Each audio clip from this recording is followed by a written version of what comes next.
हाँ। अब बच्चों देखिए, हम तीसरा पद पढ़ेंगे नौका विहार का।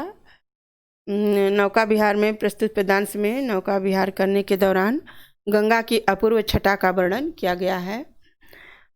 गंगा में नौका विहार करते समय कवि पंत जी कहते हैं कि नौका चलने के कारण जल में तरंगे उठती हैं। देखिए, नौका से उठती जल हिलोर जो है, गंगा विहार करते समय जब नौका चल रही है जल में, तो जल में तरंगे हिलोर मार रही हैं। हिल पड़ते नभ के उछल, जब तरंगे हिलोर मारती हैं, तरंगे उठती हैं, तो लगता है कि जैसे आकाश जो है भी गंगा के जल में हिलता हुआ दिखाई देता है, और लगता है कि आकाश का नभ के ओर छोर मने दोनों किनारे आकाश के हिल पड़ते हों। विस्फारित नयनों से निश्चल कुछ खोज रहे चल तारक दल, ज्योतित कर नभ का अंतस्थल। विस्फारित नयनों से निश्चल, और जब नौका विहार लोग कर रहे थे तो गंगा के जल में जो है तारों का दल यानी तारों का समूह भी प्रतिबिंबित हो रहा था गंगा के जल में। तो जो तारों का दल था वो किस रूप में प्रतिबिंबित हो रहा था? लग रहा था कि चल मने चले गए हैं। तारों का दल कहाँ चले गए हैं? नभ का अंतस्थल मने नभ के हृदय में, आकाश के हृदय में तारों का दल चल कर के पहुंच गया है, और वहाँ पर यो ज्योतित कर रहा है, मने उस मने आकाश के हृदय को प्रकाशित कर रहे हैं तारों का दल। और विस्फारित नयनों से निश्चल कुछ खोज रहे हैं, और अपने नेत्रों को फैला करके निश्चिंत होकर के उस आकाश के हृदय में कुछ खोज रहे हों। नभ का अंतस्थल मने नभ के आकाश का हृदय, आकाश के हृदय में कुछ खोज रहे थे। कौन खोज रहा था? आकाश के हृदय में चल मने जा करके तारक दल मने ताराओं का समूह, ताराओं का समूह आकाश के हृदय में पहुंच गया था। उस आकाश के हृदय को ज्योतित कर रहा था, प्रकाशित कर रहा था, और विस्फारित नयनों से, अपने खुले हुए नेत्रों से जो है निश्चिंत होकर के आकाश के हृदय में कुछ खोज रहा था। जिनके लघु दीपों को चंचल अंचल की ओट किए अविरल, फिरती लहरें लुक छिप पल पल।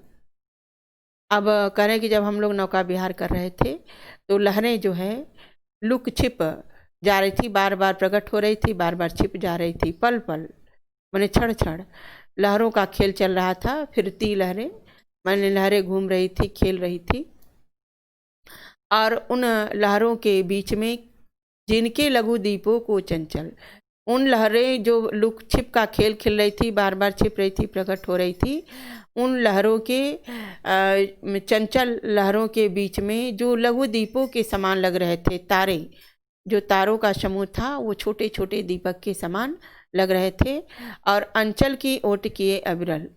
और जब लहरें चलती थी, लुक छिप का लुकती थी या प्रकट होती थी, तो उस खेल में जो है जो आंचल आकाश रूपी आंचल है, उस आकाश रूपी आंचल की ओट में निरंतर, अविरल मने निरंतर, ये तारों के दल यानी तारों का समूह निरंतर आकाश रूपी आंचल की ओट में निरंतर तारों का समूह छोटे दीपक के समान चंचल प्रतीत हो रहे थे, जब लहरें लुक छिप करके खेल खेल रही थी।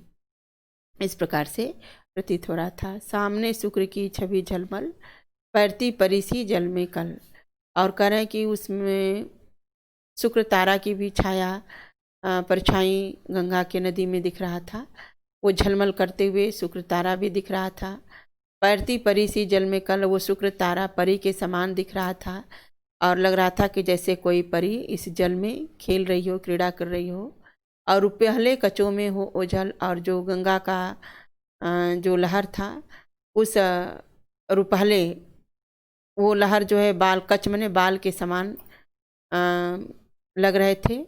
लहरें बालों के समान थे। उस बाल के समान लहरों में जो है झिलमिलाते हुए शुक्र तारा ओझल भी हो जा रहा था, और वो शुक्र तारा एक परी के समान लग रहा था कि जो जल में कल कर रहा हो, क्रीड़ा कर रहा हो, खेल रहा हो। लहरों के घूंघट से झुक झुक दसवीं का शशि निज तिर्यक मुख दिखलाता मुग्धा सारुक रूप। करें कि और गंगा की नदी में, गंगा के जल में दशमी का चंद्रमा की जो परछाई थी वो कैसी लग रही थी? दसवीं के चंद्रमा की परछाई तिर्यक लग रही थी, तिरछा माने आधा। जैसे दसवीं का चंद्रमा जो है माने 3 तिर्यक होता है, और 3 उसका स्थान जो पूरा गोल ना हो करके 3 भाग में रहता है, इसलिए उसको तिर्यक कहते हैं। तो चंद्रमा का जो दसवीं के दिन का जो चंद्रमा होता है, उस दसवीं का चंद्रमा के समान जो है लहरों के घूंघट से लुप्त, जो लहर रूपी घूंघट थे उसमें वो झुक झुक करके चंद्रमा जो है दिखलाता मुग्धा सा। मुग्धा माने यानी नायिका है, मुग्धा नायिका के समान जो है वो दिखाई दे रहा था। जैसे मुग्धा नायिका होती है कि जब नायिका रहती हैं या दुल्हन रहती है तो वो अपने घूंघट को थोड़ा सा अपने चेहरे को ढकी रहती है, थोड़ा सा खुली रहती है। उसी प्रकार से वो गंगा के जल में दशमी का चंद्रमा प्रतीत हो रहा था मुग्धा नायिका के समान।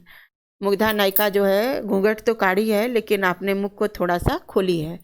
उसी प्रकार से दसवीं का चंद्रमा भी मुग्धा नायिका के समान लहरों के बीच में लग रहा था। जब गंगा की लहरें चल रही थी तो चंद्रमा भी उसी तरह से कुछ छुपा हुआ और कुछ खुला हुआ उसका मुख दिख रहा था। अब इसमें देखिए, प्रस्तुत पद्यांश में कवि ने गंगा जल में पड़ने वाली परछाई के माध्यम से आकाश, तारे, चंद्रमा के सौंदर्य पक्ष को उभारने का प्रयास किया है। रस शांत है, चंद्रमा का मानवीकरण किया गया है, मुग्धा नायिका बनाया गया है, इसमें गुण माधुर्य है, शब्द शक्ति लक्षणा है।